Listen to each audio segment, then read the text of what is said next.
It was a cold winter evening in New York City. The streets were filled with people rushing home, wrapped in their warm coats, eager to escape the biting wind. Among them walked Donald Trump, deep in thought, his security detail following at a respectful distance. He had just left a business meeting, but something about this night felt different, like there was something more important than deals and numbers waiting for him. As he passed a dimly lit alley, his sharp eyes caught sight of a man huddled on the sidewalk, wrapped in a tattered, faded blanket. His hands were calloused, his beard unkempt, and his eyes, though weary, still held a spark of something. Something that had not yet been broken by the cruel world around him. Trump stopped. His guards hesitated, exchanging uncertain glances, but he raised a hand, signaling them to stay back. Then he did something no one expected. He crouched down, lowering himself to the man's level, and spoke. "Cold night," Trump said, his voice softer than usual. The man looked up, surprised. People usually ignored him, walking past as if he didn't exist. But this wasn't just anyone stopping. This was Donald Trump. "Yeah," the man muttered, pulling the blanket tighter around himself. "But I've had colder." Trump studied him for a moment. "What's your name?" The man hesitated. He hadn't heard his name spoken in a long time. "Charlie." "Well, Charlie, how'd you end up here?" Charlie let out a dry laugh. "You really want to know?" Trump nodded. "Yeah, I do." Charlie sighed, rubbing his hands together for warmth. "Used to have a life, you know?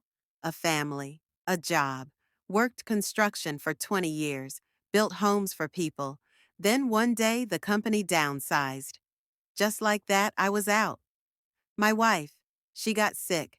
Medical bills piled up. I tried, I really did, but we lost everything. She passed, and after that, I just didn't care anymore." He gestured around him. "Ended up here." Trump was quiet for a moment. The city buzzed around them, cars honking, people chatting. But in that small space, there was only the two of them. "You built homes?" Trump finally said. Charlie nodded. "Yeah, funny, huh? Built houses for other people, but now I don't even have a roof over my head." Trump took a deep breath, then reached into his coat pocket. He pulled out a neatly folded bill, $100, and handed it to Charlie. Charlie stared at it, then back at Trump. I, I can't take this." Trump smirked. "Why not? You earned it.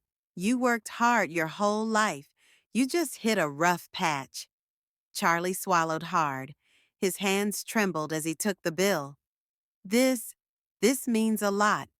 Trump wasn't finished. He stood up and pulled out his phone. "I know a guy. Runs a construction firm not far from here. He's always looking for experienced workers." He glanced at Charlie. "If you're willing to get back on your feet, I'll make a call." Charlie's breath caught in his throat.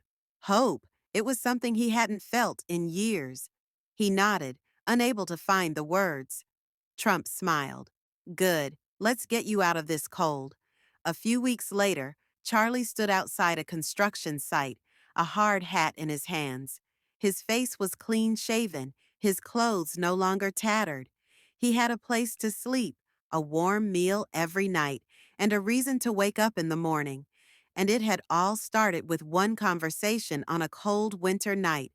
Because sometimes all it takes to change a life is for someone to stop and care.